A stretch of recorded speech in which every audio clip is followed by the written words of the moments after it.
push or pull through our hearts. Yeah, we are willing to die. Say, yeah,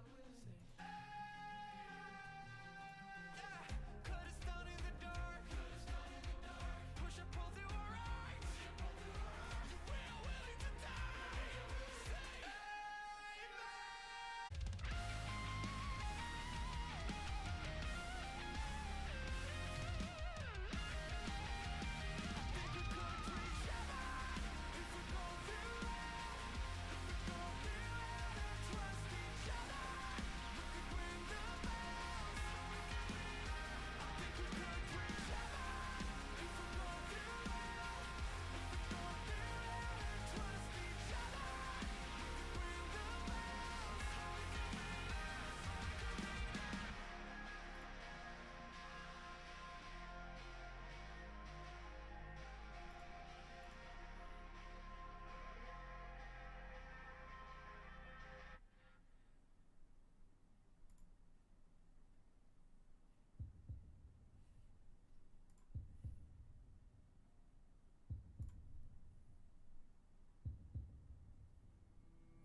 desolation. Ba, ba, ba, ba, ba. What up? Alright. Let me just switch over. Oh wait. Ooh. Damn, it's been so long I haven't streamed. Holy shit. Alright. Let's see. Come on. Open this crap. What up, guys? How are you guys doing? Oh my god, I have an update now? Come on, make it quick. I'm streaming. Anyways. Well, I guess in the meantime. Okay, alright. What up? Hola, hello. Welcome to yet another Fizz Flyrework stream. My name is Fizz Flyrework and welcome to yet another stream. Alright, welcome. Damn, it's been so long. It's been so long that I've been missing from stream. I think my last stream was like I think it was 2 weeks ago. I think oh no, it's actually last week. Yeah, I have not been streaming for maybe for a week. I have been missing. So I mean, I will get to all of that later, but yeah, welcome. I'm just gonna like man. Holy shit, it has been some time that I have not streamed. So I hope that I still have the skills. But yeah, okay. Give it through. Alright. Sire, I need you to work. If not, how can I stream? Okay. Alright, there we go. Now I can see you guys. Alright. Great. How you guys doing? Damn. I know that since like I think the last stream was like, I think maybe for my last stream I think it was like 2 weeks ago, I think. So yeah, I have been really like gone missing and everything. Wait, let me try to adjust. There we go. But yeah, I have been really like missing, but to be honest, not really for anything really particular. I think just so far is I just have like life plans, you know. It's like I have like my, okay, you know what, I think I can just really like show you guys. So I think we can just dive straight in. Alright, now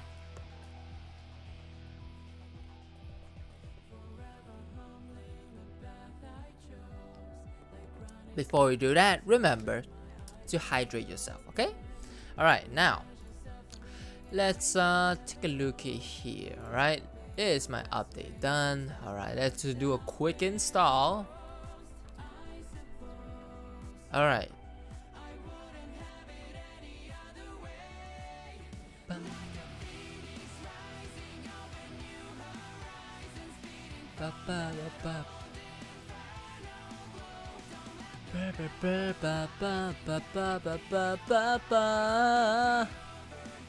Alright, now let's see.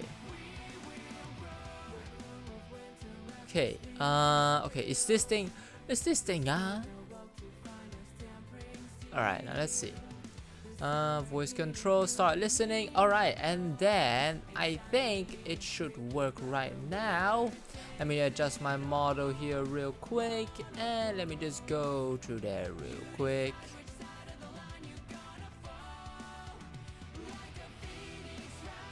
Alright, let me see.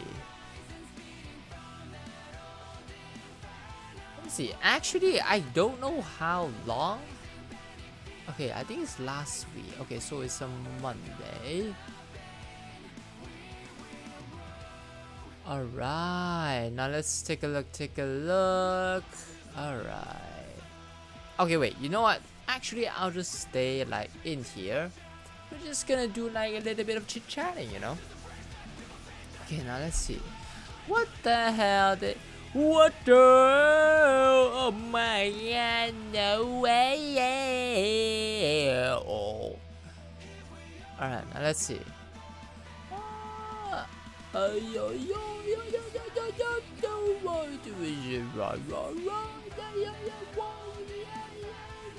Okay, I think a lot of work stuff actually. Man, that is impressive.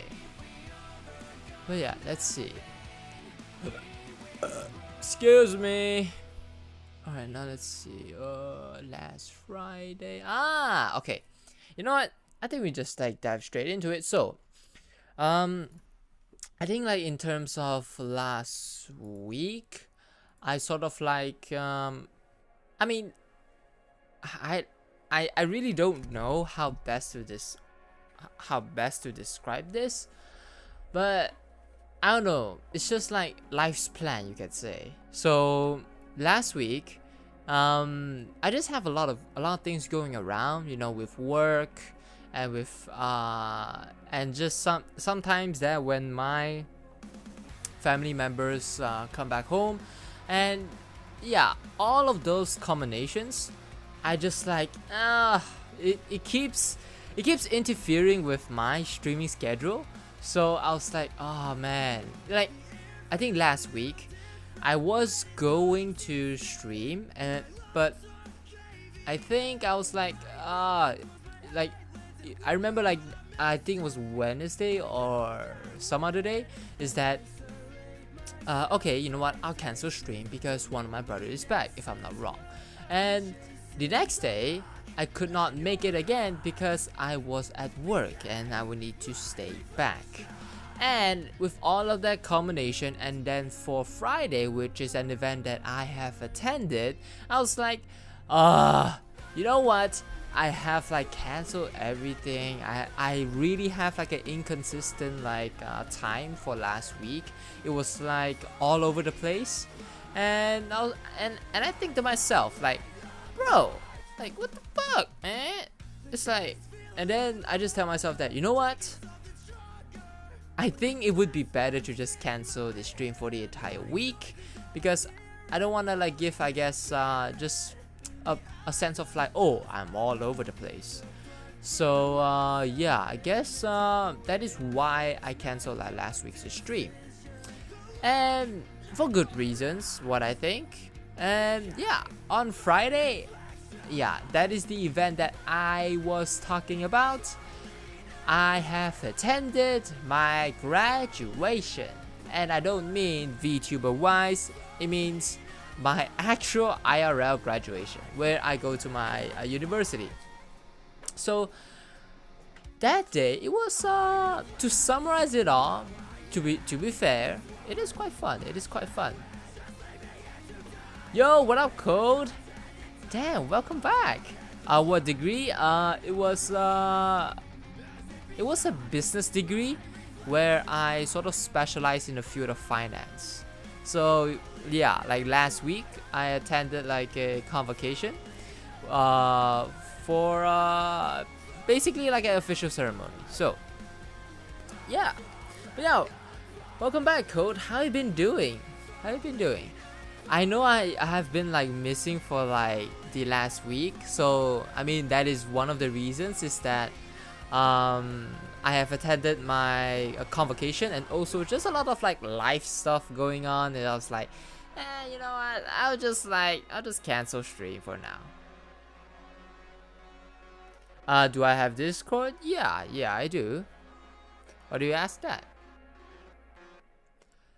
So yeah, I think in terms of like the convocation, I think in that sense, so I have like, can you join? Oh, Did you mean like an official Discord server? Because I don't think so.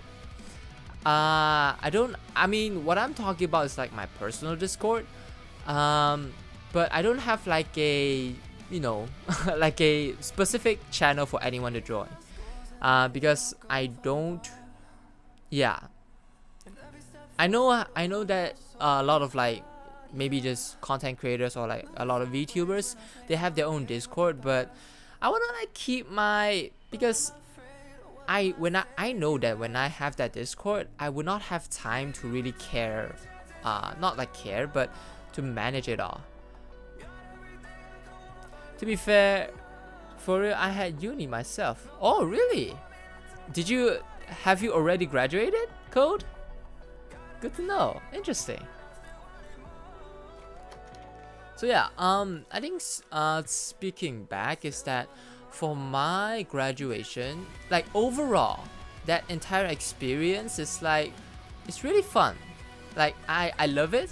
Like for the graduation, everything, you know, finally my mom get to see me going up on the stage, grab the scroll, and then I just come back down, you know, and also just like catching up with friends, because it took some time for the convocation to happen, and I think throughout that period,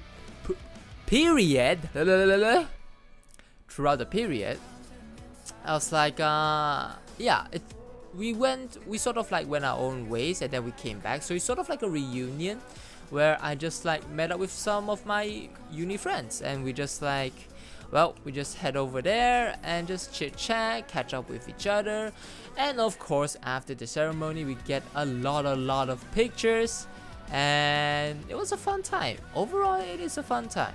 I love it, but there is just this inner feeling. I know, because remember, I still enjoy that day. Like deep down, I enjoy that day, but it's just that this little feeling that I have within me. But let's see. So we will probably only share like homework. I'm working up to a PhD. Woo, sheesh! Damn, you're working up like to a PhD? Damn, smart. You're smart, man. Damn. Wow. Wow. I didn't expect that. Damn. Oh, you're working up to a PhD. That's really good. That's really good. That means you've already completed your masters. And let me tell you, that usually is that a lot of people will get like college degrees, and then that's usually where people would stop. And my parents told me is that, hey, do I wanna go and get a master's? I was like, hell nah, man. I mean, come on, the things that I did in college already, I'm already halfway crawling through the floor. I'm already feeling myself crawling through the floor, trying to get to the finish line. Oh man, it's like, I don't want to relive that thing again. So I was like, you know what? Degree is good enough for me. But yeah, you're working up to a PhD, Code, and that is wow. That's cool. That's cool. Wow. Damn. Now I feel I'm done. Goddamn. And you're 18. You're 18 and you're working up to a PhD. Wow. Going all the way to PhD. I see. Well, I wish you all the best, man. I wish you all the best. Wish you all the best. So yeah, as I was saying, like, for the entire convocation, I enjoyed it, but there's this deep down feeling that I feel inside. So, initially, I finished my studies like last year, right? Like last year, December, that's where I officially finished my studies. And because that for my first batch of students, there is literally very small amount of people because the college is still like new, and that is why my convocation got delayed. It got delayed to this year, where I actually graduated with those that are my previous batches, you can say. So yeah, it sort of feel like, because right now I'm like currently working in the workforce, and it's that when I'm working and then I went back to my graduation ceremony, it sort of feels like, yeah, but I'm already working. It's like you have that feelings that, oh, the uni life is that I've already went past that, right? I've already went past that stage where right now I'm just like working, and it just feels weird during that time because I know I'm working already. I just went back to just for this graduation ceremony. I don't know. It's just a very, very minor thing. But overall, of course, I enjoyed myself very, very much. And for sure, guess I made myself proud. I guess you can say I'm like the last piece of the puzzle, where after I'm done, they will, and when I get the job, and they are sort of glad, you can say. At least they won't have to suffer another burden, you can say. But yeah. So yeah, that's the Friday event. And then I think during the weekends, I think not much that I did.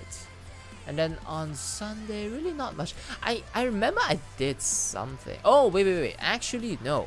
On Saturday, I actually went out with like some of my previous friends, where I met them before. We sort of like have dinner. We have dinner. So it's not. I guess it's indirectly celebrating my graduation. But it's just like a normal time where we just hang out with each other, and yeah, it was a fun time. I love it. It was a really fun time. So and then I think on Sunday, that is where like oh my god, oh my god, guys. I really need to tell you guys this story. Oh man. Okay, but after this story, we will just dive straight into like what we are actually planned to do today. Okay, so I remember this was during the weekends. Oh no, I think it was actually after the graduation ceremony when I went back. So it all started, just me trying to have like a afternoon nap, right? Just me sleeping on my bed. I'm just like, enjoying myself. And then I hear thuds, like the sound of thuds on my roof. And mind you, that day, it was raining. So I just thought of like, maybe it's just like rain or just like some sort of debris fall onto my roof. No biggie. And I was like, all right, I'll just keep sleeping. And then, not only that, the thudding, thud. Is that how you say thudding? Like thudding or thudding? Like thudding. Basically something that's like, the sound keeps repeating over and over, and it gets louder and louder. And I was like, what the fuck is that? Because like when I listen to it, the sound is sort of like someone is stepping on my roof. And I was like, what is going on? It's because you will when you hear that sound, you will know that someone or something is taking like steps, like actual footsteps on my roof. And I was like, what the frick is going on? Like, I would think, my first thought, of course, is not like someone that is on my roof, but it's more of a something. Maybe an animal, maybe a cat, maybe a rat. But I just know that those steps are really, really loud, and they don't belong to a cat, because when a cat walks, they usually tend to be a little bit more silent, and opposed to that, they're sort of like a little bit clumsy. I don't know, maybe he had a one drink or two, maybe he's high, I don't know. So during that period, I was like, alright, I have to find out like what's going on.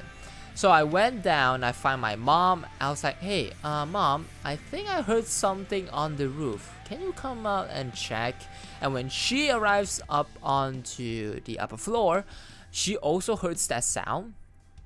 And she went to her room to check because it was like sort of near the rooftop. And yeah, I asked her that, okay, maybe you can check on the roof and maybe you can check on the balcony and to see, maybe, what's wrong. And then as for me, I actually went to my bathroom. And why is that? Because on my bathroom, on top, at the uppermost level, I guess, there is a in Malaysia we call it a tangki, but it's sort of like a water dispenser where it collects like water, like in case of an emergency you can use the water up there. So it has that thing over there, and I think back during the construction of the house there's like a big hole up there, but my dad have already sealed every single hole up there aside from that. But because that doesn't really consider like a hole to the outside, it's more of a hole to the inside. And without any context, when I'm speaking right now, it sounds a little bit weird, but please bear with me.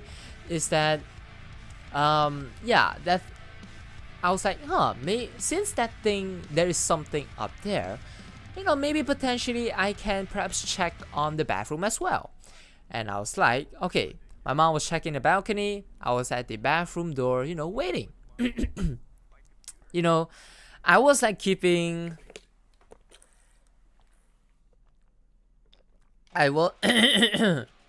ooh, alright.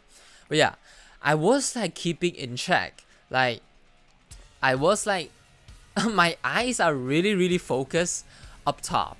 Like, I will be keeping looking up top just to see if there's even the slightest movement or even the slightest shadow that I can take a look at. And I was there for like a solid like 5 minutes. And then my mom called me and I was like, okay, fine. I was like, hey, did you see anything? My mom said, and that is where I was looking outside. Is that and she said, is that, oh, I don't think so. Okay. And I'm like, alright, fine. And as my view pans back up to the bathroom towards the dispenser up top, what I saw is a pair of eyes and 2 sort of like cat ears thingy staring down at me. I was like, what the fuck? And I quickly closed the door, and I can see the thing sort of like panic as well, and it scrambled back in. And I told my mom, like, Mom, I found something upstairs. And then she's like, oh, really? Oh, what is it? And then because for me, even until this day, I still don't know, like, what the hell is that? And as I said, the description that I see is sort of like a cat face, but it's really big. So I would naturally assume it's a raccoon. And I guess it's not sort of like a Western type of raccoon, because I guess in Malaysia there's like sort of, we have our own type of raccoon. But that's the thing, because that thing, I actually see it before a few times. Sometimes early in the morning they will climb up onto like the electric wires. So yeah, those things are really big. So yeah, I told them there's something over there, and then we check, and even for the past few days, there's actually nothing else, and I'm glad for that. Imagine on this stream, touch wood, is that it may be actually crawling up there, and yeah, maybe you guys can pick it up, I don't know. But the thing that's most scariest about that is just the absolute timing of it. Because as I said, my mom called me, I was looking at the place for like solid 5 minutes without seeing anything, and I was like answering my mom, and when I actually panned back up, I saw a thing staring down also. It was literally like a horror movie, and I was like, what the fuck, dude, that's so like, it's just the timing is so bad, and that's what made me scared. Oh man, oh, all I can say, the timing is just really bad. That's all. That's all. So yeah, I guess you can say that's my raccoon story. But yeah. So yeah. Okay, let's see.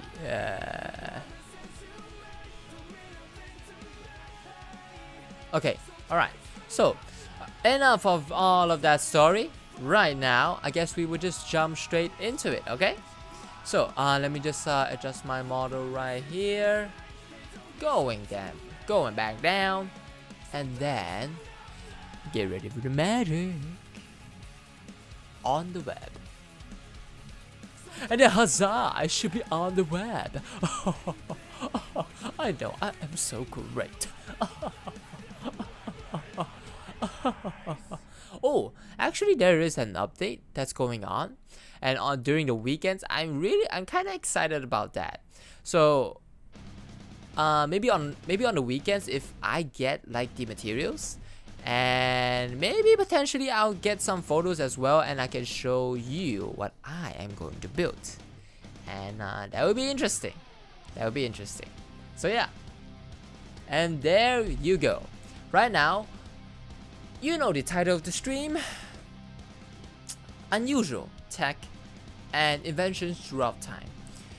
You know, we humans are curious. We are a curious bunch. We try to innovate, to try to solve various different problems, but sometimes we come up with the most weirdest things, or maybe something that may just seem unusual, but it serves its own purpose for that time, for the context, for a different time. Who knows? But yeah, I guess I guess that's my intro. So there you go. I guess you can see it up top. Is that the unusual technologies, inventions, and products throughout history. So yeah, there you go. So let's start with the first one, right?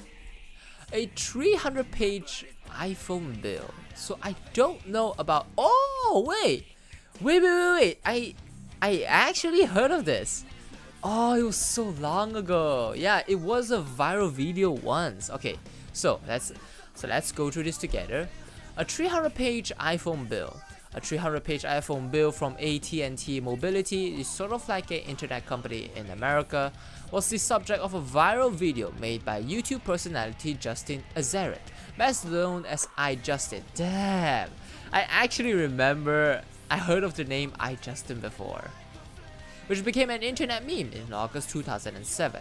Azaric's video focused on unnecessary waste of paper, as the detailed bill itemized all data transfers made during the billing period, including every email and text message. Stories of unexpected billing issues began to circulate in blogs and technical press after the Apple iPhone's heavily advertised and anticipated release. But this video clip brought the voluminous bills to the attention of the mass media. 10 days later, after the video had been viewed more than 3 million times, for that period, 3 million times, you are essentially like a celebrity, and had received international news coverage, AT&T sent iPhone users a text message outlining changes in its billing practices. The information technology magazine Computer World included this incident in its list of technology's 10 most mortifying moments. There you go. I actually want to take a look back at this. Okay, wait. So I have to change scene for a while. So, NS audio sources.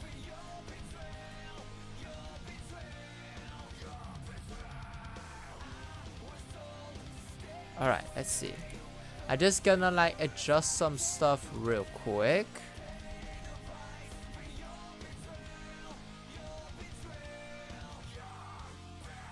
Okay, alright. Right now, okay, I know you guys are seeing like dark screen, maybe for different people. So I'm just gonna like adjust some stuff real quick, okay? Alright, there we go. I guess you guys can now hear it. Should be. Alright. And now, let's go back onto on the web. And let's take a look at this. Okay, let's just stop that for now and let's take a look. Okay, just to do a double check. Alright. There we go. Let's go. Hope you guys can hear the audio.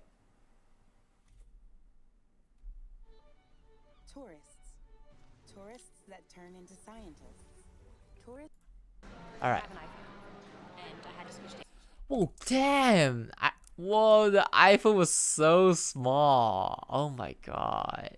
Damn. I remember I had an iPhone before. I think it was the iPhone 5. And that was like that was sometime. Oh man. Is iJustin still like uploading, I guess? Look, we haven't Oh wow, it's actually 5 months ago. Oh wow, damn, she's still like relevant today. Damn. Oh, she's sort of like a tech YouTuber and interviewing a lot of like actually famous people. Wow, not bad. Damn, she must have been on this platform for so long.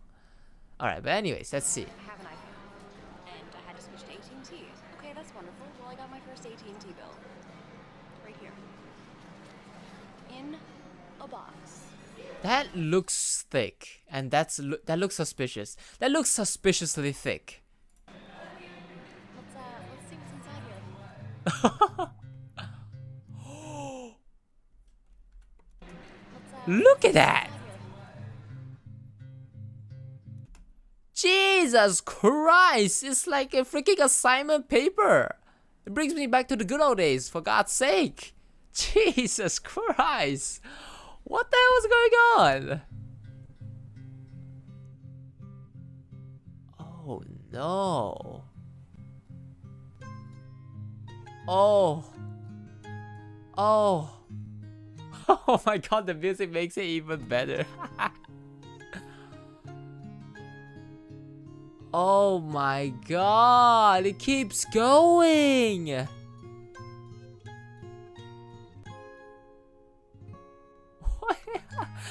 What the fuck?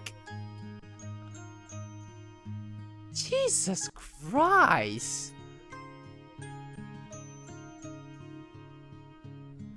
Oh my god. 300 pages of a phone bill. Wow. God damn. Jesus. Oh boy. Damn. That's so much. Well. So that was like the first, that was the AT&T Mobility's billing policy for the first iPhone gave a real sense of how much money was being wasted on paper and printer ink. Yep, there's a lesson for you folks. Oh, interesting.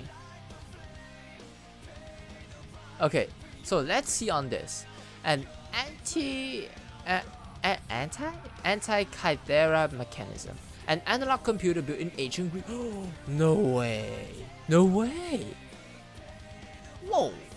What is this? I don't know what is this. Okay, let's see. The anti-Kythera mechanism. Excuse me.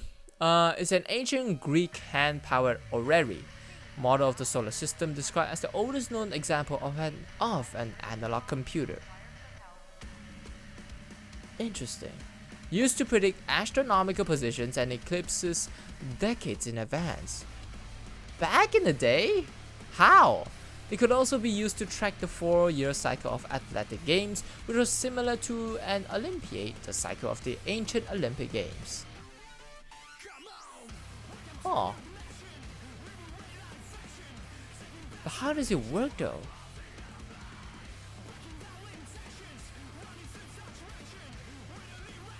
I'm like scanning throughout.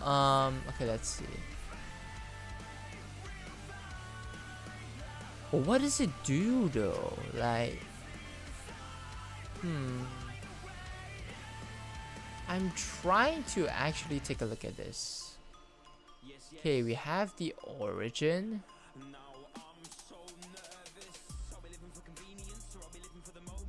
Okay, you know what? I'm actually too dumb to understand this, so I think I'm just gonna skip on that. But it's pretty cool though. It can actually predict like decades ahead of like various kinds of things. And first analog computer. Interesting. All right, let's see this. A baby cage, a pre-war way to get your baby to get some fresh air if you live in high-rise apartment, used in none other than Eleanor Roosevelt. Oh. Ooh. Wow. A baby cage was a bed in a wire cage suspended from city apartment windows. The health cage, as it was initially called, was invented by Mrs. Robert L. Lafferty to provide babies with fresh air and sunshine while living in crowded cities. Oh man, I wouldn't trust that shit. Oh wait, let's see. Oh, so it actually has a purpose. Interesting. Okay, so the reason why they have a baby cage is that in the early 1900s, many open-air schools were built as an attempt to combat the widespread rise of tuberculosis. The belief that open air and ventilation were key in fighting the epidemic inspired the creation of baby cages. In 1908, according to recommendations of a doctor who insisted on the need of fresh air for babies, Eleanor Roosevelt attached a kind of box with wire on the sides and top to the outside of one of her back windows in her New York home as a place for Anna, her first child born. Even though Roosevelt has been following the same doctor's advice to leave babies crying, the neighborhood, alerted by the wailing of the child, threatened to report the mother to the New York City Society for Prevention of Cruelty Towards Children. Okay, interesting. Oh. Interesting. Okay, so I guess this was initially built to combat tuberculosis. But I guess we sort of like have this as the same way as well. I mean, it say especially when you live in apartments and when you have children, it is very, very dangerous, especially when you live like really, really high up. And you don't want the worst case scenario to happen. And if you know. So I think I remember my parents, they actually built this kind of things where, you know, especially when kids, they get to the age where they can move chairs around. Those are the most unpredictable moments. So they have, or even like neighbors, they will actually build like a sort of like iron grill to on the balcony itself, just for safety purposes, which I completely agree. So yeah, baby cage. Now let's see. Okay, wait. Let me just lock my door real quick. I'll be back real shortly.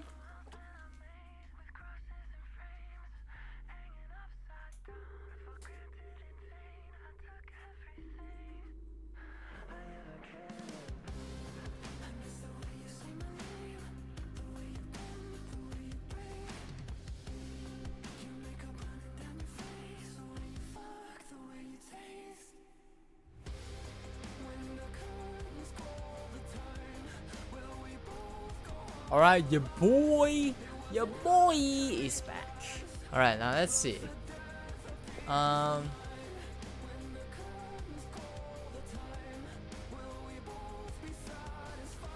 Let's see this. A Build Lily doll. A German doll that was the main inspiration for Barbie and is now considered its grandmother. Oh! Ooh! Really?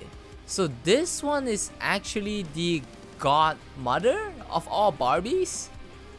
Huh. The Build Lily doll was a West German line of fashion doll launched by Grenier and Hoser on August 12, 1955 and produced until 1964. Its design was based on a comic strip character Lily created by Reinhard Bilthian for the tabloid newspaper Bild. The doll was made of polyester, came in 2 sizes, and had a available wardrobe of 1950s fashion. The Lily doll was copied and altered to some degree from Mattel upon the direction of the company's co-founder Ruth Handler. Mattel acquired the rights to build Lily in 1964 and the production of German dolls ceased in favor of Mattel's new vinyl doll, which they called Barbie. Oh, interesting.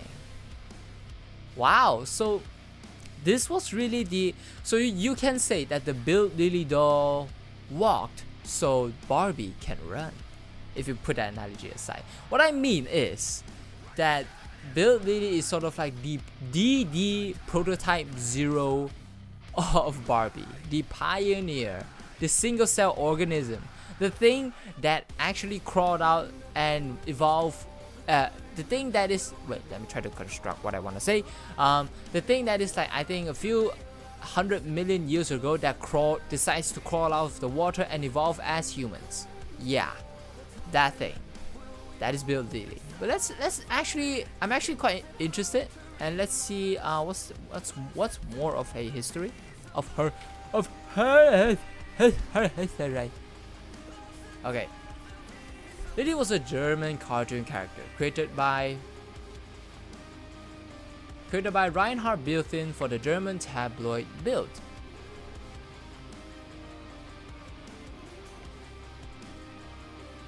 In 1953, the newspaper decided to market a Lily doll and contacted Max Worst. Oh. Okay, let's see.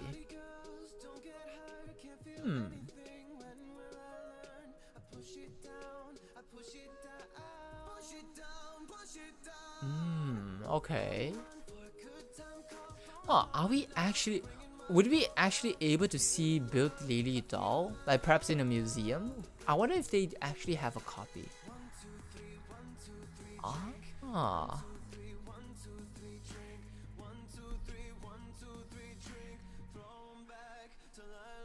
Is there actually like, would it be on a museum? Let me take a look.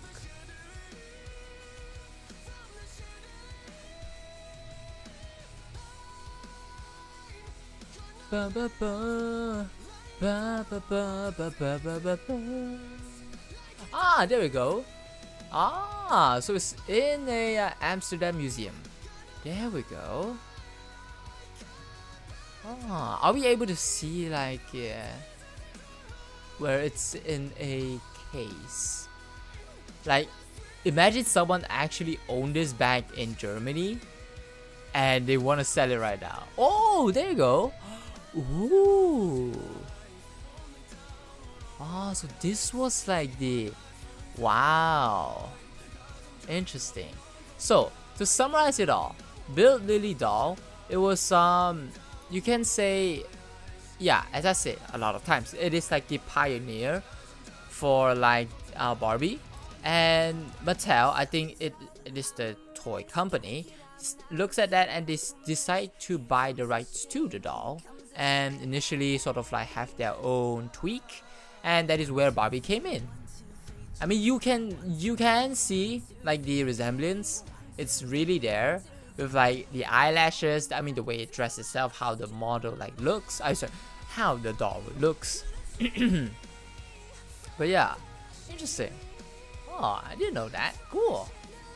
Alright, Blaha. Ah, I know this. Blaha. Ah, it's like this shark toy. It's actually very, very cute. And a lot of people actually love it. Wait, actually, should I buy a Blaha? Guys, I actually want to buy a Blaha. I mean, it looks cute. Okay, let's see. It's a plush toy manufactured and sold by Swedish company IKEA. Modeled after a blue shark and made of recycled polyester, the toy has gained prominence on social media as a popular internet meme, especially in the transgender community. Really? And has been used as a mascot by IKEA in some regions. Oh, interesting. Let's see. Okay, let's see. As a cultural phenomenon, in 2018, Blaha grew to prominence as an internet meme, with social media users posting humorous photos of it in their homes. Around this time, Blaha began to be associated with the LGBT, and particularly transgender communities. IKEA was seen as acknowledging this phenomenon when the due to this association, Blaha has become commonly regarded as a symbol of the online transgender community. Oh, interesting. I didn't know that. So it's just a toy. I would want to like find out like what actually like inspired this. Interesting. Okay, The toy has continued to inspire memes and social media posts on Instagram, Twitter, Reddit, TikTok, and is a popular product in numerous territories. Blaha also made a brief appearance in the Marvel Studios produced television series Hawkeye.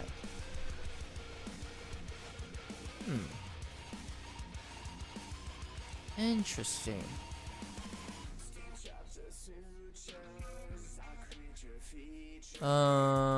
Okay. I actually want to find out. Okay, wait. How does Blaha become synonymous with LGBT? Ah, there we go.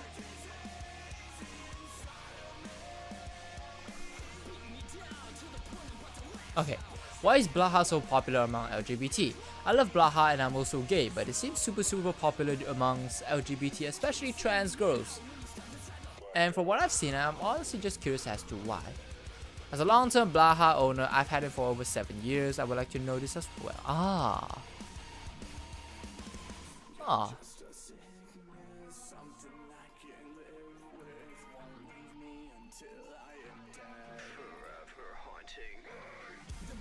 Interesting. Let's see. I want to ask how many people here were trans. Someone in the comments said something like, emotional support shark is perfect for people who need emotional support. I guess actually Blaha loves you no matter what. Some LGBTs are not loved by their family and are in a rough place, so that shark gives some comfort. Interesting. Oh, interesting. In Switzerland, in the run-up to the vote about whether to remove restrictions on whether people of any gender or combination can marry, IKEA launched an ad campaign for one of their large bets. As for voting yes in the vote, with the slogan "En hebben voor el," with Blaha and Snuttik.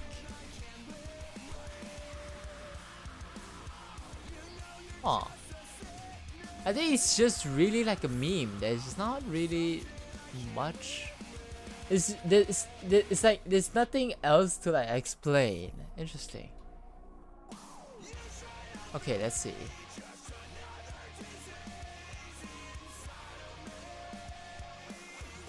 Okay, let's see. Featuring the sharp TikTok back in 2021. It's a weird sense of trans solidarity. The fact that it's become a huge internet sensation for trans people gives us something to connect with others to talk about. Things that help us connect with other trans people online are so important because for a lot of trans folks, the only way to able to connect with people like us is through the internet. Oh.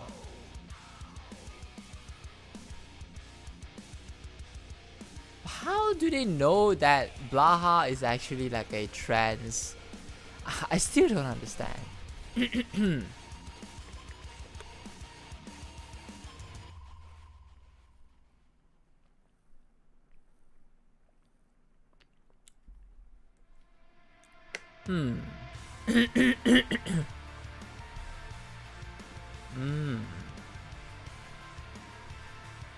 Wow. The interesting thing about this is that it's just a toy and it actually inspired like various like I guess legislation or legalization in various other countries. Especially in Sweden, where it says here, the Swiss government held a referendum on same-sex marriage to amend the country's civil code to legalize marriage between persons of the same sex, update adoption rights for same-sex couples, and give lesbian couples access to assisted reproductive technology. And IKEA itself took the chance to also like for their advertisement as well.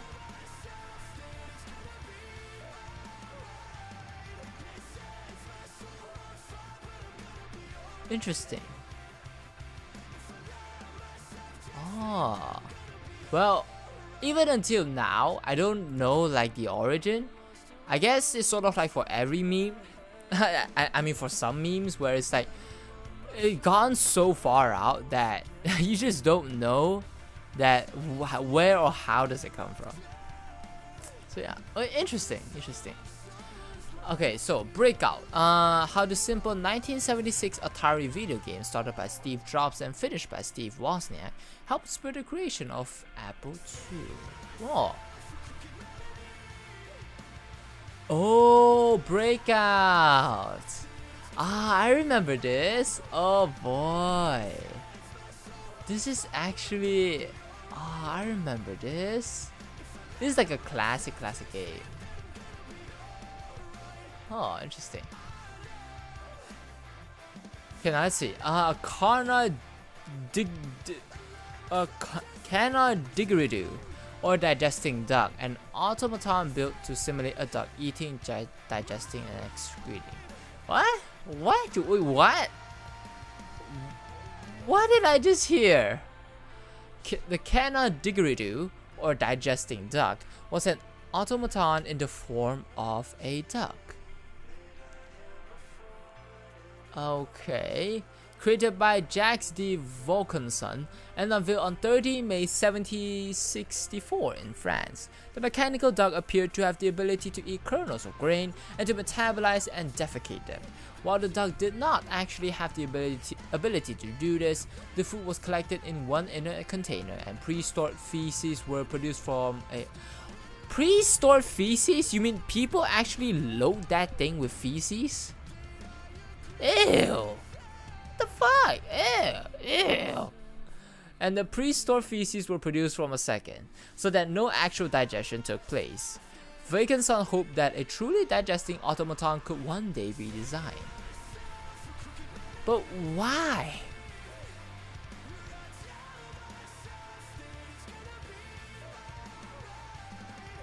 Okay, the automaton was the size of a living duck and was cased in gold-plated copper.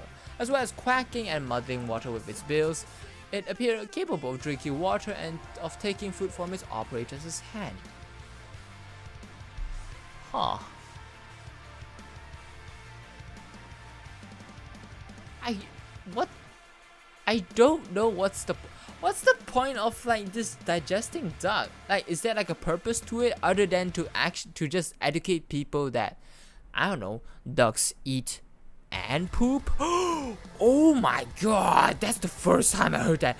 Oh my god, my universe has been enlightened. Is that what it wants people to feel? Like, what's the point? I don't get it.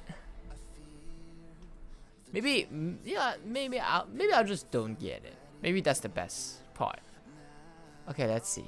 Centennial light, a light bulb that has been burning non-stop for 119 years. Whoa. Ooh. The Centennial light is the world's longest lasting light bulb, burning since 1901 and almost never turned off. It is located at 4550 East Avenue, Livermore, California, and maintained by the Livermore Pleasanton Fire Department. Due to its longevity, the bulb has been noted by the Guinness Book of World Records. Oh, really? Oh, wow. And it went through phases as well. Like it says here, the hand-blown carbon filament common light bulb was invented by Adolphe Charlet, a French engineer who filed a patent for this technology. It was manufactured in Shelby, Ohio by the Shelby Electric Company in the late 1890s. Many just like it still exist and can be found functioning. According to Zilpha Burnell Beck, the bulb was donated to the fire department by her father, Dennis Burnell, in 1901. Burnell owned the Livermore Power and Water Company and donated the bulb to the fire station where he sold the company. That story has been supported by firefighter volunteers of that era. So the evidence suggests that the bulb has hung at least 4 locations. Originally, it was in 1901 in a house on L Street. Take a L, and then moved to a garage in downtown Livermore used by the fire and police departments. When the fire department consolidated, it was moved again to a newly constructed city hall and housed the unified department. Okay.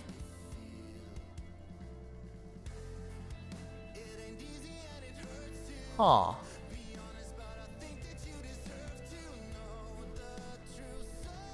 Interesting. Oh wait! No! Oh no, guys, I just read something. Oh shit! Okay, so retired Deputy Fire Chief Tom Bramell wrote a history of the bulb. It is titled "A Million Hours of Service." Whoa, it is actually a book about the... Oh.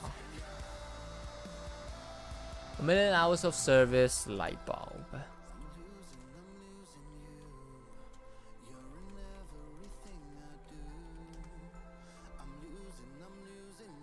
Ooh. Oh wait, I thought they wrote a book. Anyways, alright. So in 1976, the fire department moved to Fire Station 6 with the bulb. The bulb's socket's cord was severed to fear that unscrewing the bulb could damage it. It was deprived of electricity for only 22 minutes during the transfer, which was made in a specially designed box and with full fire truck escort. Wow, okay. Even a light bulb got more treatment than me, jeez. An electrician was on hand to install the bulb into the new fire station's emergency generator. Ripley's Believe It or Not stated that the short delay would not merit the bulb's continuous burning record. Since that move, the bulb has run continuously on an uninterruptible power supply. Damn, it's sort of like treating it to like a gourmet meal. It's like, he's like the NBA player of light bulbs, and it deserves like the best treatment with uninterruptible power supply. It's like you have all of that power supply just for this bulb. God damn. Previously, it had only been off the grid for short periods of time, with like renovation and odd power outage. In 2001, the bulb's 100th birthday was celebrated with a community barbecue and live music. What? Cool. Okay. On the evening of May 20, 2013, the general public witnessed through a dedicated webcam that the bulb had apparently burned out. The next morning, an electrician was called in to confirm its status. It was determined that the bulb had not burned out when the dedicated power supply was bypassed using an extension cord. Let's go! It's not dead! The power supply was found to have been faulty. Approximately 9 hours and 45 minutes had passed before the light was re-established. The bulb is carried by the Centennial Light Bulb Committee, a partnership of the Livermore Pleasanton Fire Department, Livermore Heritage Guild, Lawrence Livermore National Laboratories, and Sandia National Laboratories. The Livermore Pleasanton Fire Department plans to house and maintain the bulb for the rest of its life, regardless of the length. When it does go out, they have no plans for it, although Ripley's, believe it or not, have requested it for the museum. Oh. Wait, is it still on the Centennial Light? Wow, they actually have an organization. Sheesh.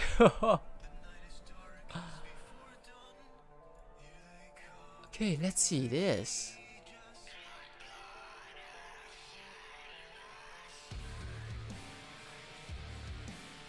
Oh, maybe for this, let's take a look at this.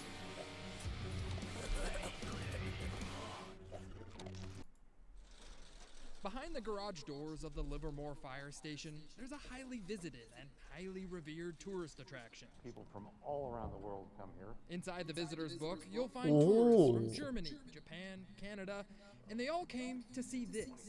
Whoa! So that's how it looks. Wow. World's oldest light bulb. It does not look that impressive. Yeah, it's not that impressive. Yes, it's just a light bulb, and Oh wow, it's just it's a very, very small light bulb.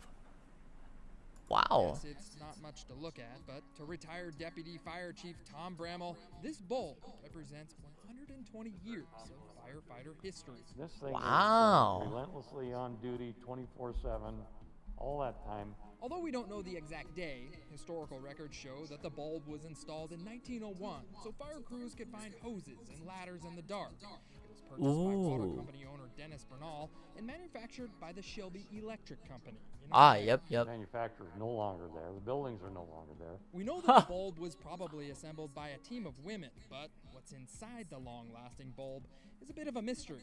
One thing for sure, it was built to take abuse. On your way out the door, you could actually swat the bulb. So we swat and it would swing back and forth. Oh my god. Good luck. Oh. The good luck swatting stopped in 1972 when the Guinness Book of World Records declared it the oldest working light bulb. 4 years Oh, later, I It was see. moved to fire station number 6 on East Avenue. A battery-packed system was installed, and the bulb I was do put not. up in a high place. They actually have a label. Battery-packed system was installed. Also, this is the uninterruptible power supply that they were talking about. Do not touch a 100-year-old The bulb. was put up in a high place for safekeeping. What? Seriously? Happy birthday to a freaking light bulb? Damn. Wow. Dude, guys. You guys seeing this? A light bulb has more people attending it than all of us. I don't know what it says about my life, but goddamn. Anyways.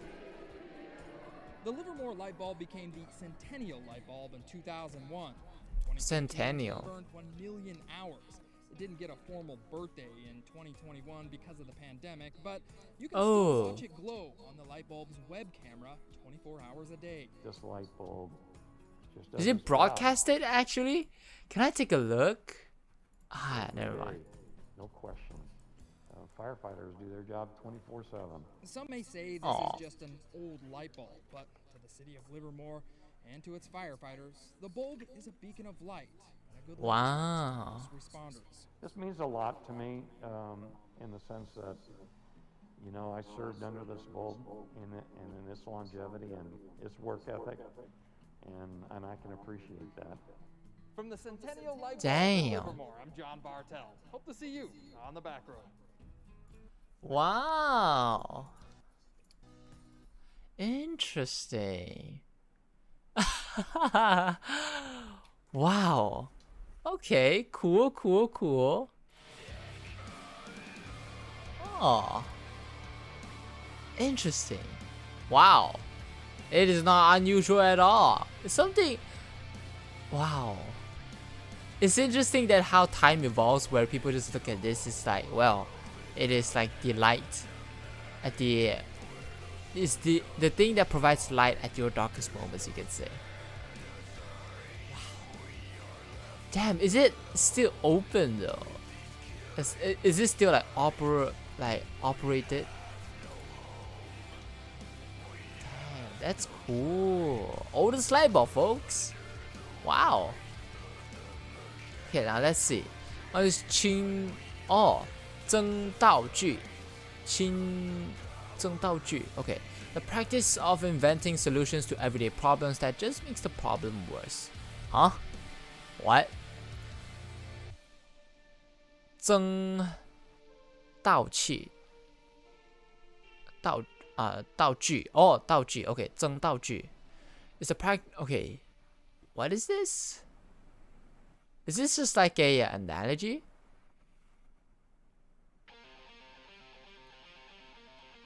Well, I mean, because there's nothing on this. Anyways, let's see. Clock of the Long Now. The clock that once completed should be able to keep time for 10,000 years? Sheesh! The Clock of the Long Now, also called the 10,000-year-old clock, is a mechanical clock under construction that is designed to keep time for 10,000 years. It is being built by the Long Now Foundation. A 2-meter prototype is on display at the Science Museum in London. As of June 2018, 2 more prototypes are on display at the Long Now Museum store at Fort Mason Center in San Francisco. The project was conceived by Danny Hills in 1986. The first prototype of the clock began working on December 31st, 1999, just in time to display the transition to the year 2000. At midnight on the New Year's Eve, the date indicator changed from 0199 to 02,000. And the chime struck twice. Interesting.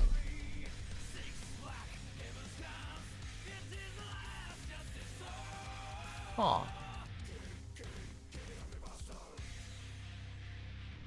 Interesting.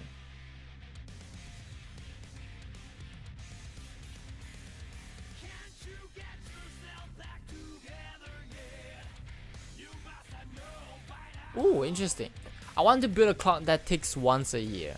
The century hand advances once every 100 years, and the cuckoo comes out on the millennium. I want a cuckoo to come out every millennium for the next 10,000 years. If I hurry, I should finish the clock in time to see the cuckoo come out for real life. Ooh. Interesting. Ah. Wow, there seems to be a lot of like components in here.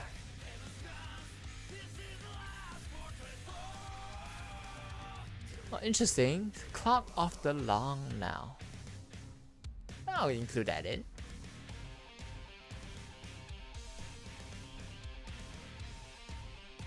Okay, now let's see.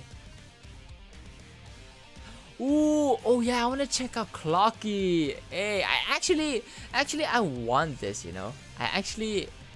If I were to have the money, I would get this. Alright, Clocky is a brand of alarm clock outfitted with wheels, allowing itself to hide itself in order to force the owner to wake up in an attempt to find it. Man, imagine when you wake up, you have to play hide and seek already. It's like, it's like, oh man, let me sleep, and then you won't be able to turn off like the alarm, so you have to stand up to actually look around and find the freaking alarm clock, just for you to maybe even start the day, or maybe you just want to go back to sleep because it's annoying. Interesting.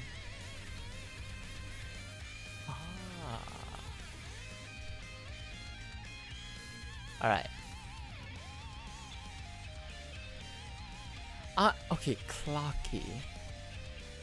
Let's take a look.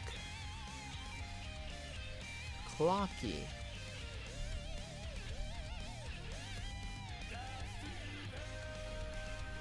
There we go. Ooh, so it is here.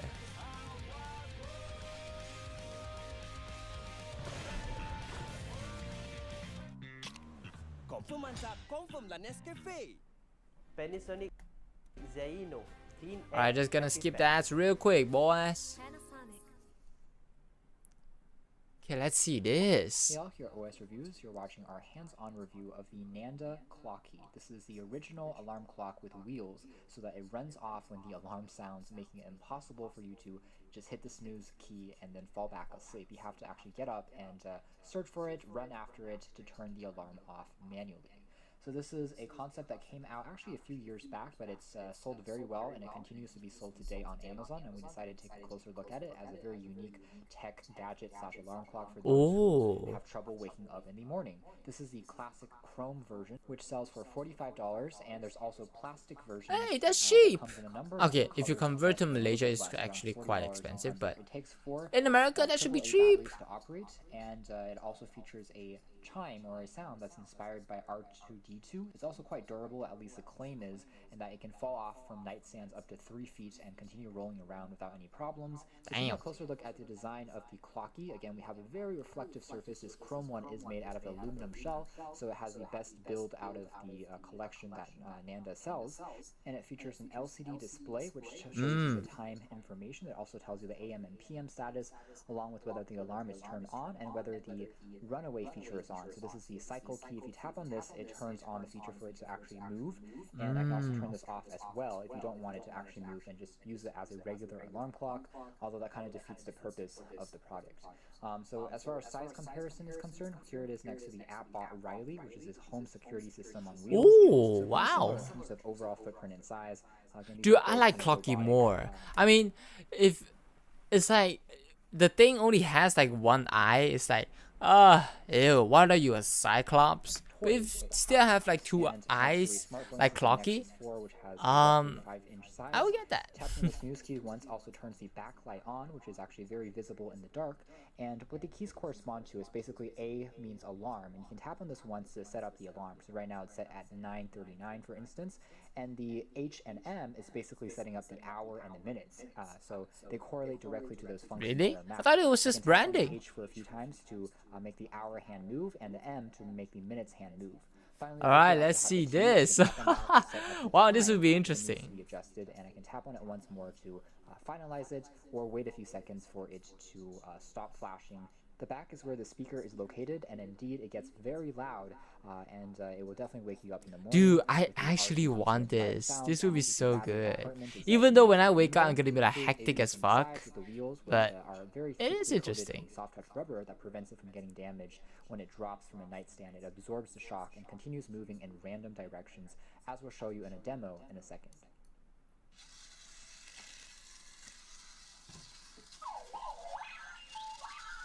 Oh, wow.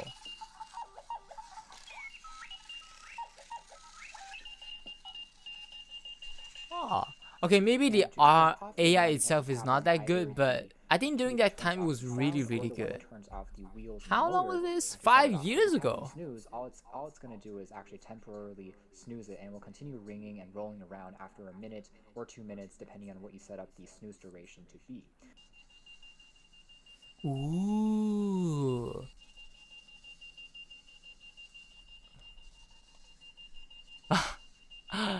Oh my god.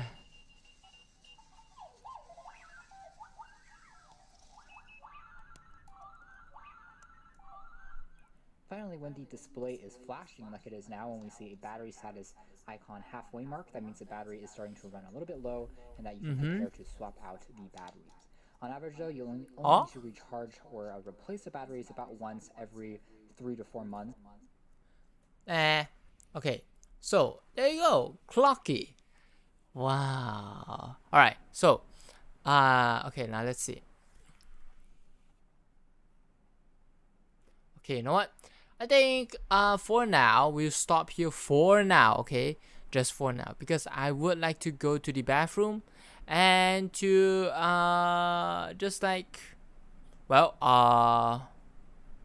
not only like just to take like a short little like bath, but also to just, what am I gonna say? What the, I'm all over the place. Fuck. Wait, seriously, what am I saying? You know what? I'm just gonna go and clean myself up a little bit, okay? Alright. Anyways, now let's move on to just chatting. Alright, so right now I will sort of like I will put this on. Collab video, no.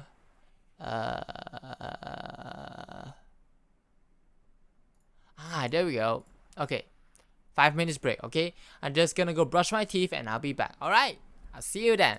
All right, see ya. Oh, and you can of course enjoy to some music if this is your taste, anyways.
All right. Did I jump scare you guys? I just like suddenly like come back like boo. All right. And now, shall we go back and resume? All right. Now, let's see.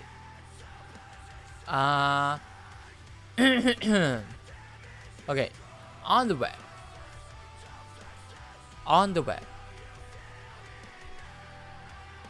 Oh wait, actually go back to just chatting for a while. We gotta take that down. All right. On the web. There we go. All right. Now, let's see. We have. I think we just finished like Clocky. All right, and now let's see. Oh. Okay, concealing objects in a book.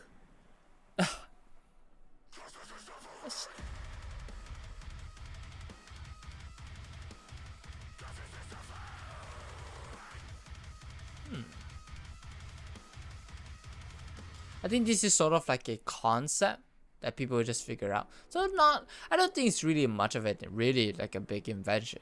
So yeah, let's see.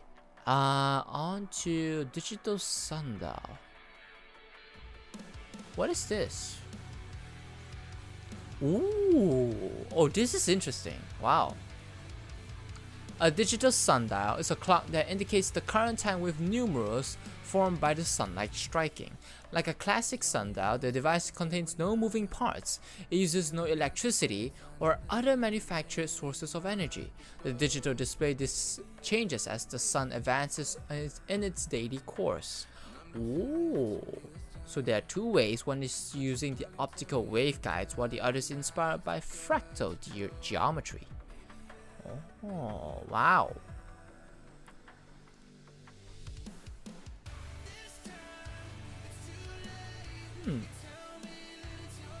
Interesting. I want to see it in action though. Let me try to find if there's any videos on this.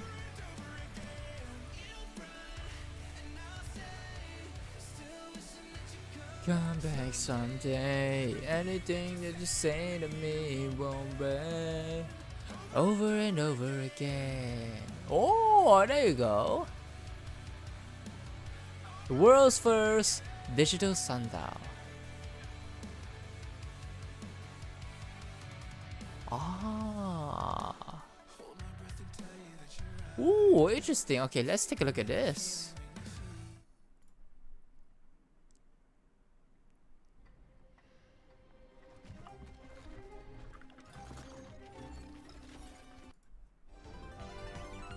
Oh boy.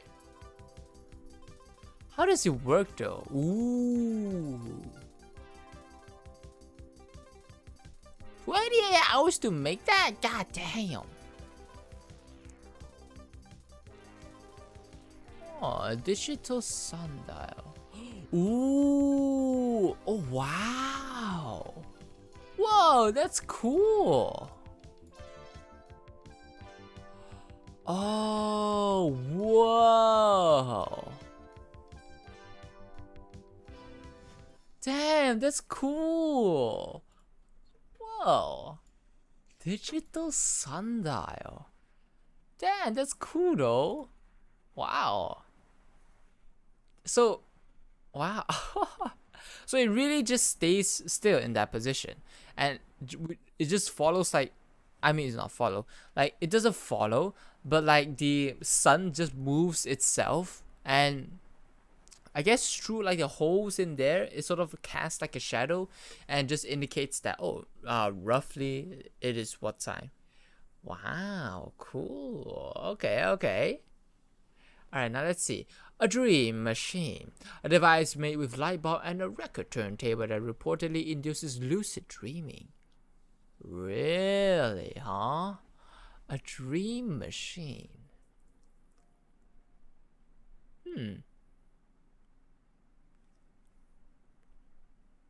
Oh. Wow, is this like some hypnosis thing? What is that? Psychedelic drugs? Oh. Huh. Interesting. Okay, a dream machine is viewed with the eyes closed. The pulsating light stimulates the optic nerve and thus alters the brain's electrical oscillations as users adjust to the experience. They see increasingly complex animated yantra-like patterns of colors behind their closed eyelids. Ooh. Similar effects may have seen when traveling as a passenger in a car or bus. Close your eyes as the vehicle passes through the flickering shadows cast by regular shaped roadside trees, street lights, or tunnel strip lights. Oh. Oh. Interesting. So it helps you lucid dream. Okay, not bad. Okay, electronic voice phenomenon. I think this we know. So basically, electronic voice phenomenon is like the thing that you would detect ghosts, basically. Yeah. That's really about it. They just put like a fancy word up there for no apparent reason. But don't worry. Let's see. Okay. And now, onto the electronic voice phenomenon. Alleged. Oh wait. Oh, that one we already covered. Friendly floaty spill. A rubber duck and her friends who went on a long journey. What is this? Oh, I think I know this. Okay. Friendly floaties are plastic bath toys marketed by the first years. Okay. Oh. Oh, wait, interesting. Marketed by the first years and made famous by the work of Curtis Abesmeyer, an oceanographer who models ocean currents on the basis of flotsam movements. Abesmeyer studied the movements of consignment of 28,000 freshly floaties, yellow ducks, red beavers, blue turtles, and green frogs that were washed into the Pacific Ocean in 1992. Some of the toys landed along Pacific Ocean shores such as Hawaii. Others traveled over 27,000 kilometers, floating over the site where the Titanic sank. And they spent years frozen in the Arctic ice. Oh wow! Before reaching the US eastern seaboard as well as the British and Irish shores 15 years later. Wow! Damn!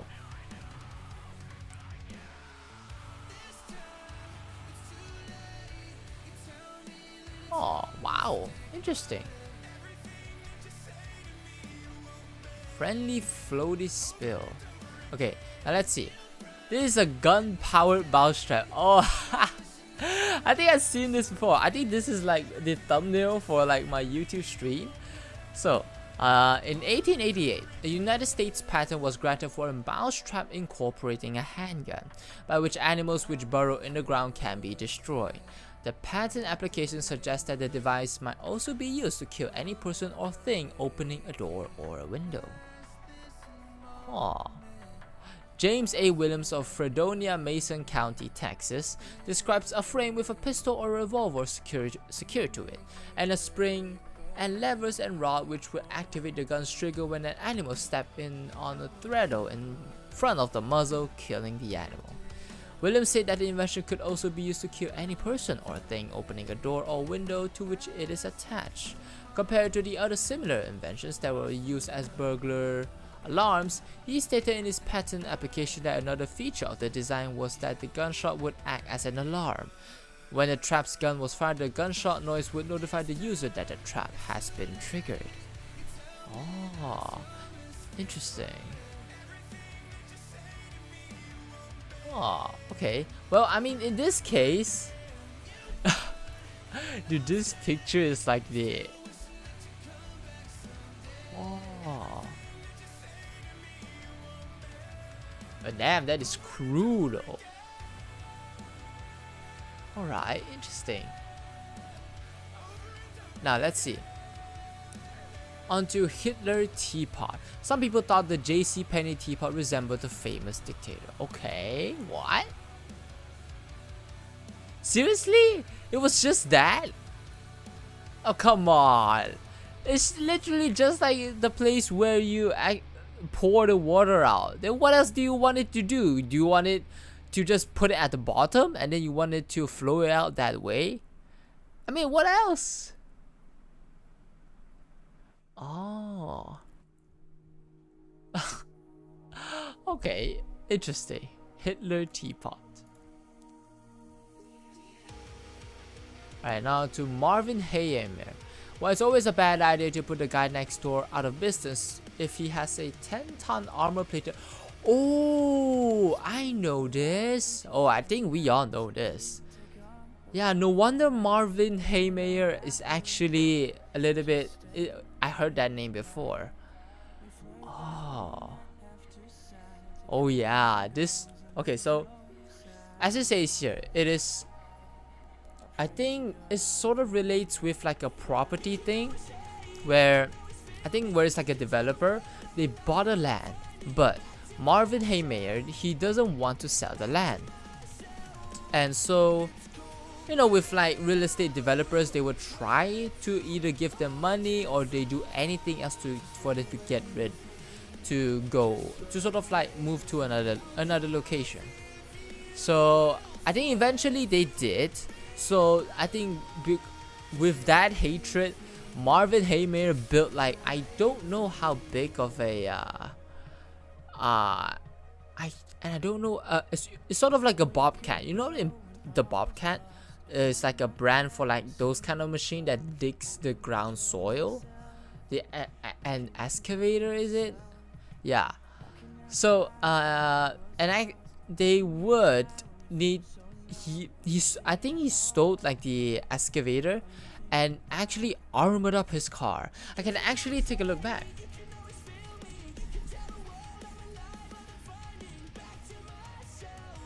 Alright.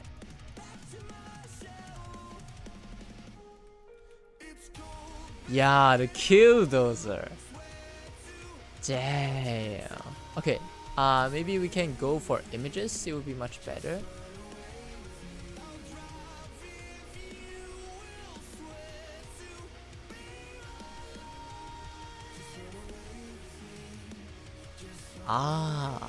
There we go.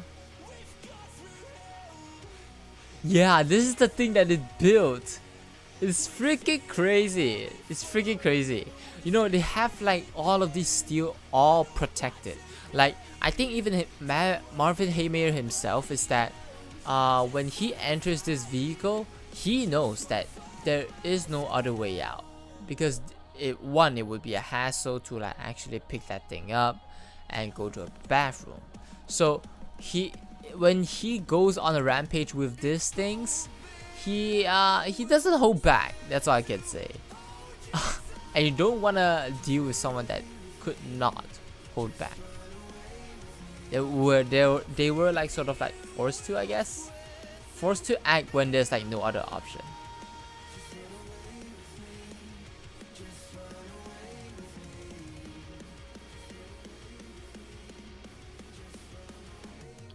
Alright, let's see. Onto the history of perpetual motion machines.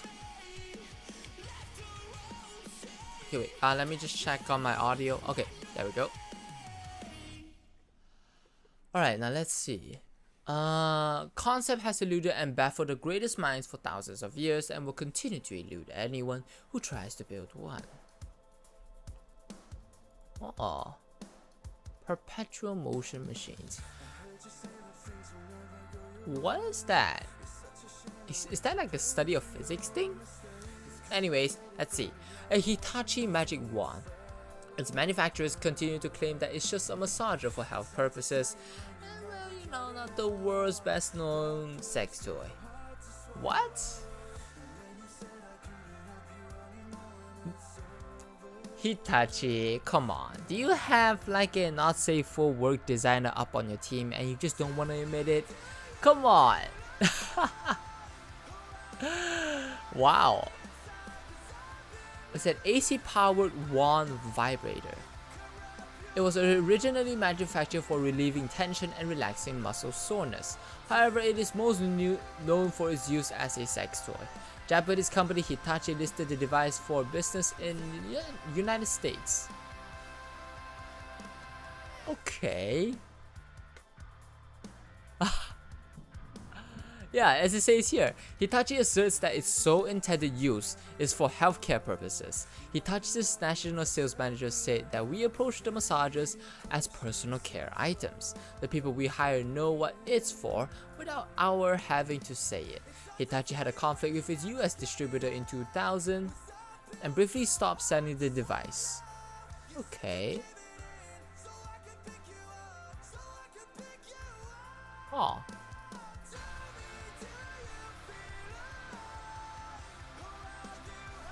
Interesting. I mean, come on, when you look at that thing, that is the first thing that you think of. I don't know about like in the past, like how they are, or how open they are, I guess, or normally discuss of like what this thing is.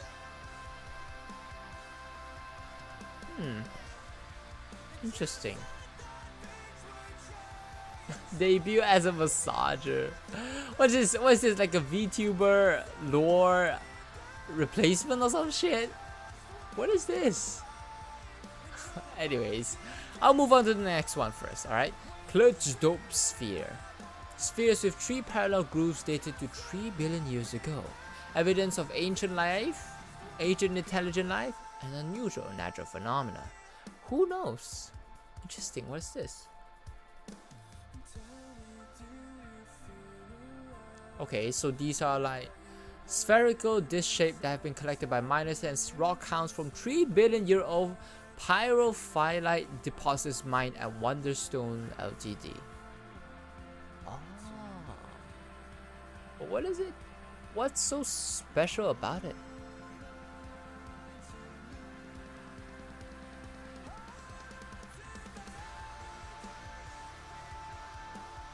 Huh.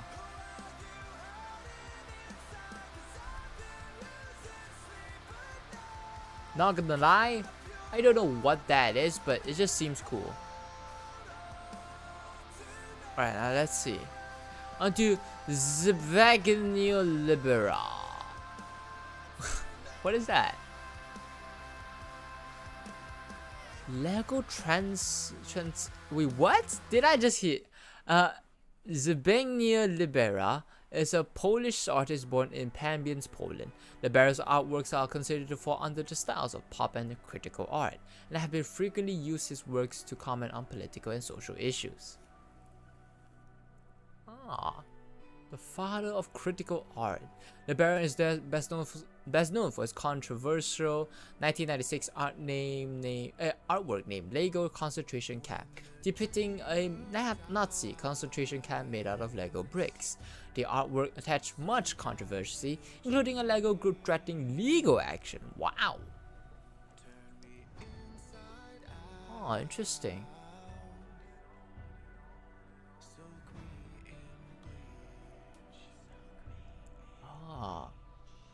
Lego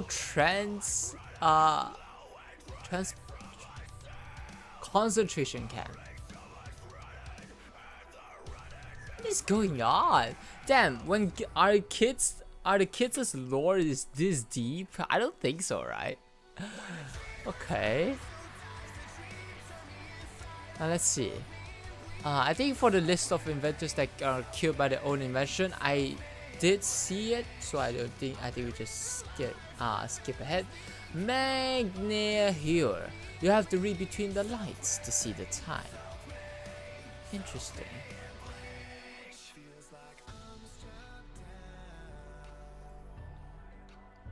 Okay.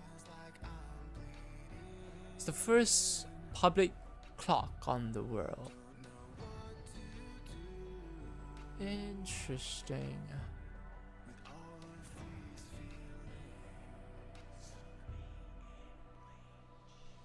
Huh. Okay, there is a lot of stuff here, so I don't think that I will read through all of that. So screw that. And now, let's take a look at the next one. Alright. My friend Kayla. That doll is a spy?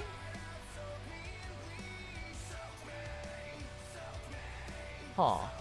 Museum of Broken Relationships.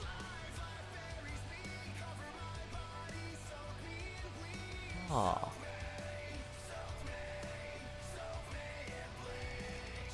Interesting. Okay, let's see. One red paperclip. A man's small price of metal turns out to be worth more than expected. What is this? What did you? Is the paperclip itself found gold? It is like made out of gold. Oh, it's a website created by Canadian blogger Kyle McDonald, who traded his way from a single red paperclip to a house in a series of 14 online trades over the course of the year. McDonald was inspired by the childhood game Bigger, Better. His site received a considerable amount of notice for tracking the transactions. A lot of people have been asking, how is stirred up so much publicity around the project? And my simple answer is, I have no idea, he told the BBC. The story has inspired countless of copycats who have attempted to trade their way up from a paperclip or other small items to something expensive with varying degrees of success, you can say. Alright.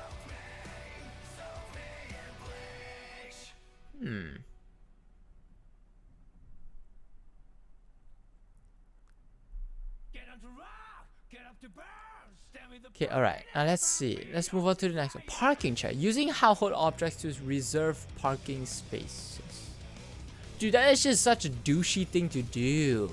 Especially when I see clips of like a person standing in like a not like snack, but it's more of like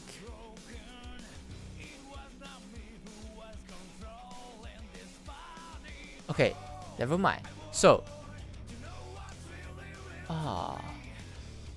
parking chair. What is parking chair? I don't get it. Use household items to reserve natural spaces.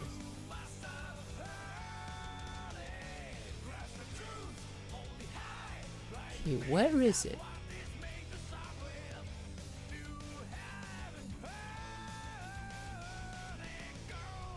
Okay, now let's see.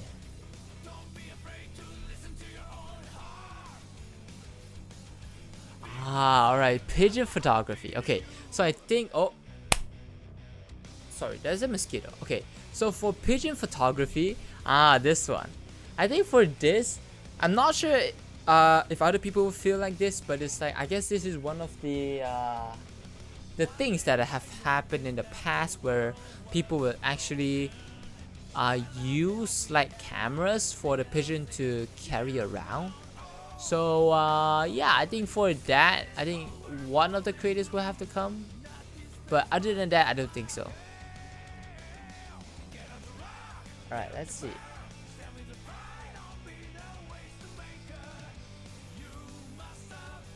Alright. Predictions for the end of Wikipedia. Well, I think we already know how it is. Oh, sorry, that's Internet Explorer.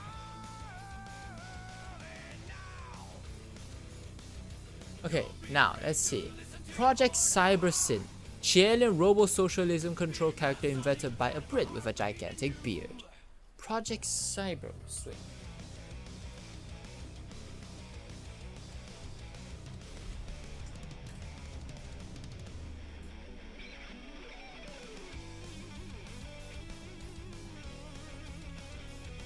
Sorry guys, I'm like adjusting my table for a while.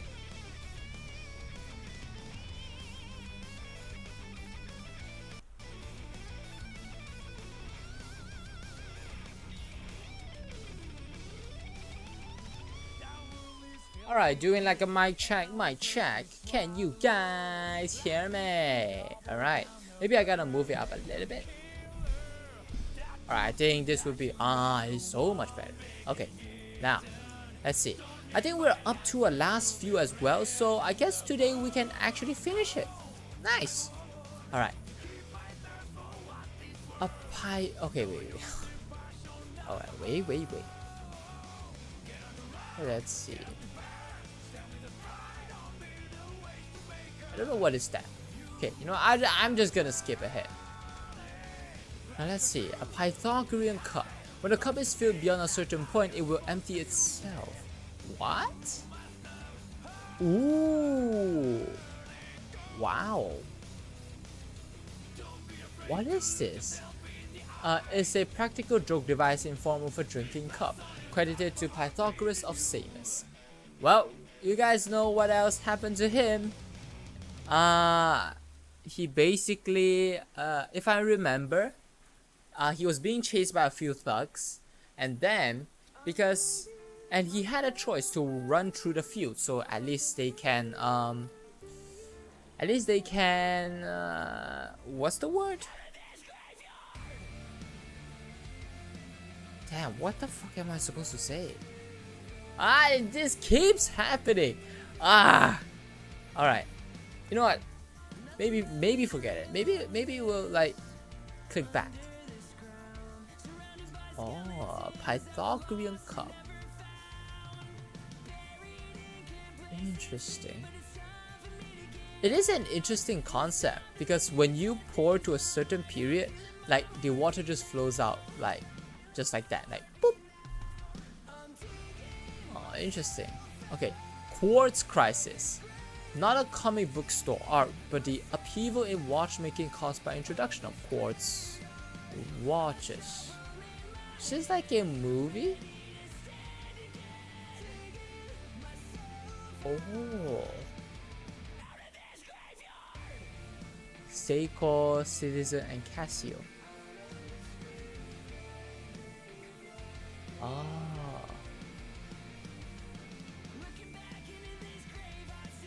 Okay, Quartz Crisis. Interesting. Well, I think I'm just gonna skip this one as well. Royal Mail rubber band. 1 billion was used every year and often seen littering the streets of a UK city. Is it though?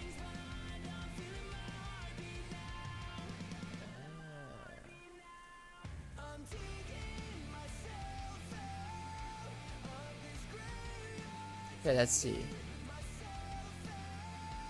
Well, to be honest, I think really not much again. It's just, I don't know. Do I have like the attention span of a goldfish? Is that why? Well, I mean partly because I am a little bit tired, just so you know. But still, I want to at least make it to 2 hours, alright? Make it to 2 hours. Now let's see. Russian floating nuclear power station, which when you listen to that idea, like one thing. Okay, alright, got it. Secondly, what the fuck? What is wrong with this? Oh my god, man. But anyways, let's see. Russian floating nuclear station.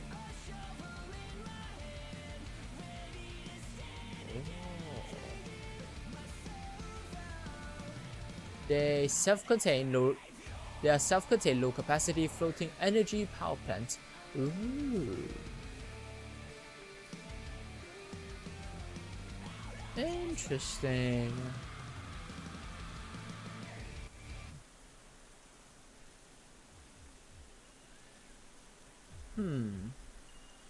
Wow, there is a lot of stuff that I can go through.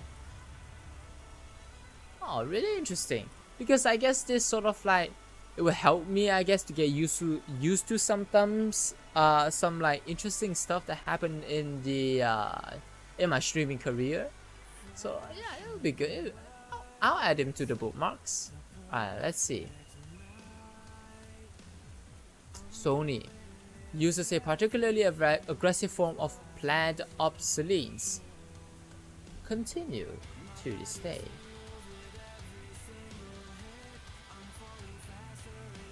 Huh. I don't think so. Well, how about shoju? Like, how much would you guys are able to drink? Like, we can just put it on in the chat. Because for me, I guess my alcohol tolerance is a little bit low. It's usually around like the second sake, and then I am out.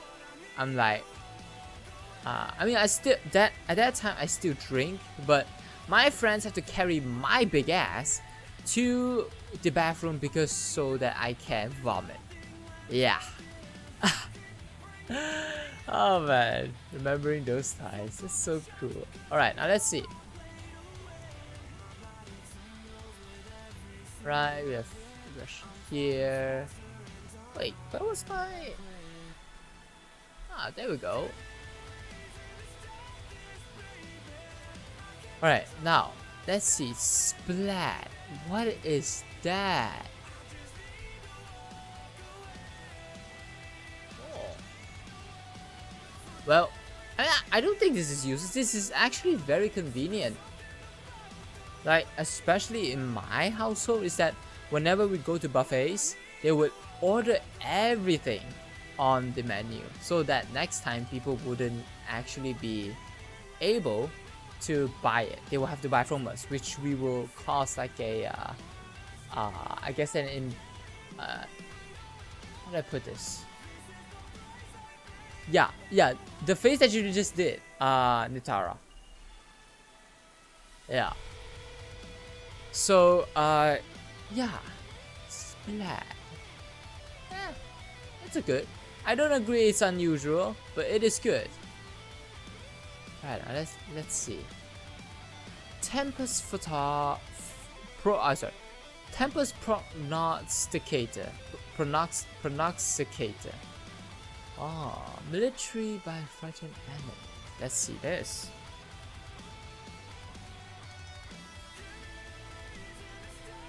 Oh.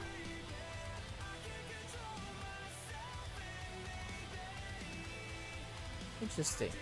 Tempest Prognosticator. And well, I have no time to actually listen on look at all of that. Alright, let's see. A device whose sole function is to expose technological ignorance. What is this? Turbo E encapsulator.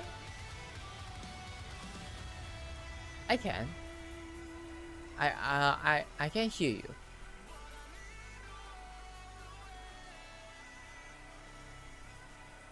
Hello. Huh. Anyways. Alright. Huh. Tech. What does it do? Like, what's the point of this? I guess it's more towards like finding the nitty gritty from like, as it says here, from like the various vocals, I guess. That's a weird one. Anyways. Alright, Uncanny Valley, we may know about that. Useless machine. In most cases, toys and adults. Vin Mariana, a drink made from cocaine and consumed by Thomas Edison, Pope Leo, Ulysses S. Grant, and French Prime Minister Jules Mel. Holy crap!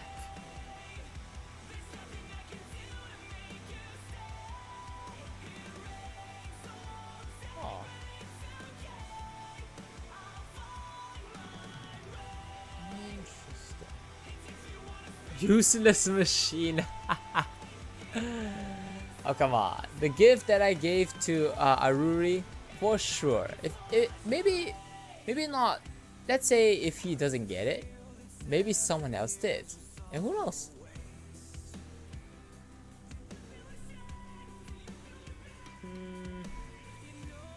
All right, we're on to the last four. Let's take a look at it. All right, so Vin Mariana. A drink made from cocaine and consumed by Thomas Edison, Pope Leo, Ulysses S. Grant, and French Prime Minister Julius Medellin.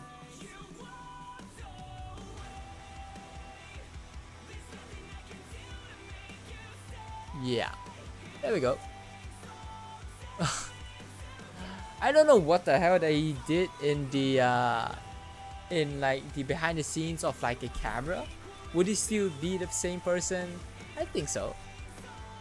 Alright, let's see. On to the wheat lamp, a type of lamp used by miners and unrelated to wheat.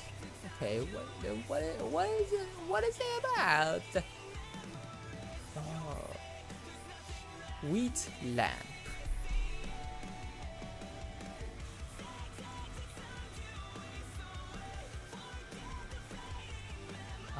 is it spelled with like oh, just like with lamp.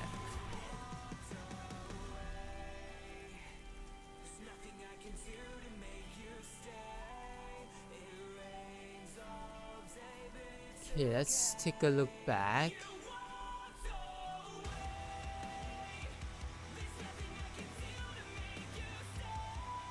I don't think that specifically, but let me try.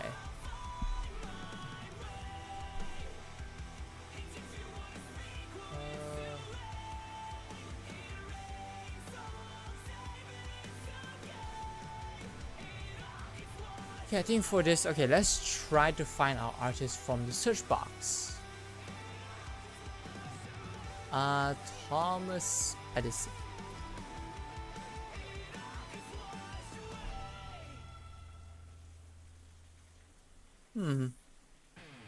Well, I guess there's nothing that really showed up. Okay, so the type of lamp, onto the rap rage. Ever been driven mad by packaging that just won't open?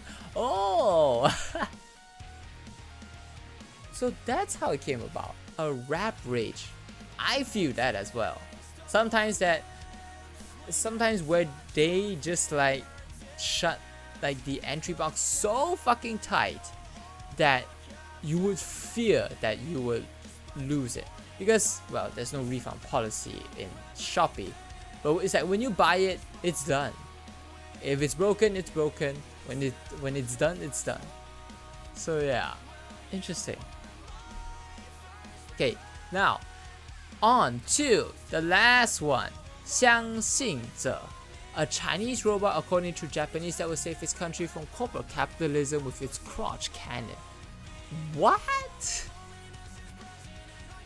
What is this?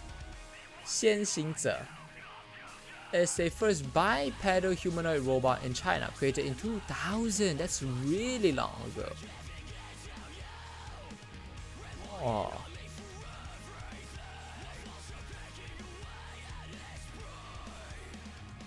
Oh, interesting. Well, I guess other than that,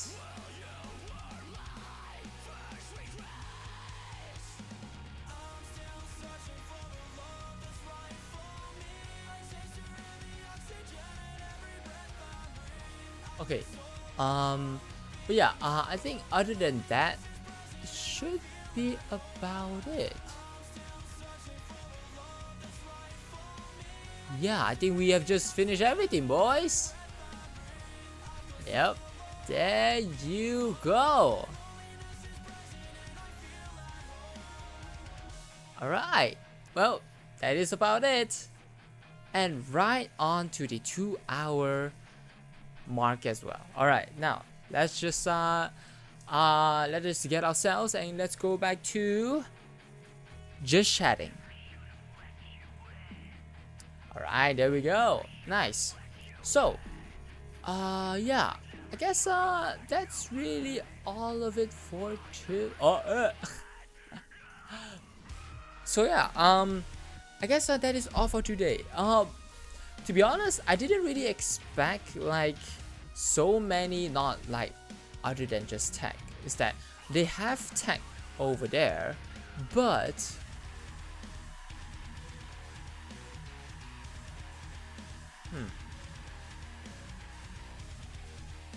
okay, but as I was saying,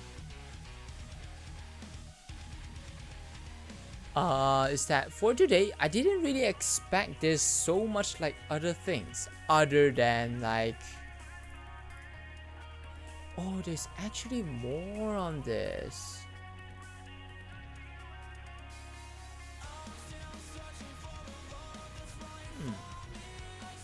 Wow, there's actually a lot more.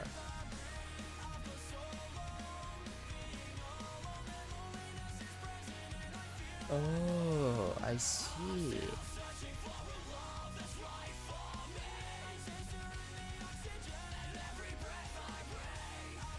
Ah, I see. Okay, so there is actually like a lot more.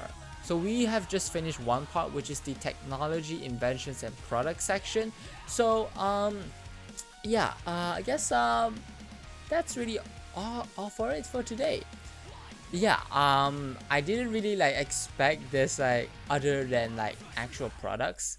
Like, even though there are some tech stuff, it's like quite interesting, and some of it is like good use for their time, but it may not be good for this time, like currently in our generation.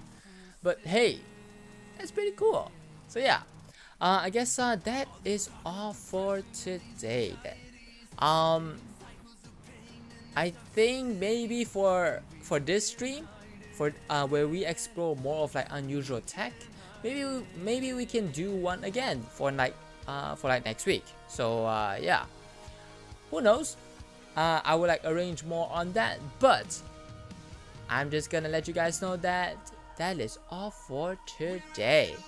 Hope you guys enjoy the stream. I managed to like find a lot of like weird, even just like eye-opening stuff. And of course, I think in the middle of like the stream, I just got kind of tired, but hey, I managed to pull through. But yeah, so yeah, I guess that's really all for today then. Wow, my first stream back for I guess a week offline. So yeah, it's good to be back, folks, and I will see you guys tomorrow, which is a mother flipping Friday. Let's fucking go! For some random itch.io games. So yeah, I guess that's really about it. My name is Fizz Flyrework, and I hope you guys enjoy today's stream. And I will be on tomorrow at around 10 p.m. as well, so I will see you guys there. So yeah, again, thank you for anyone that has joined in, anyone that just lurked in the chat, anyone that just takes the time to actually chat with me. Appreciate it a lot. And yeah, I guess that's really about it. So I will see you guys tomorrow then. So yep, see ya then. Bye. Hope you guys enjoyed today's stream. Bye.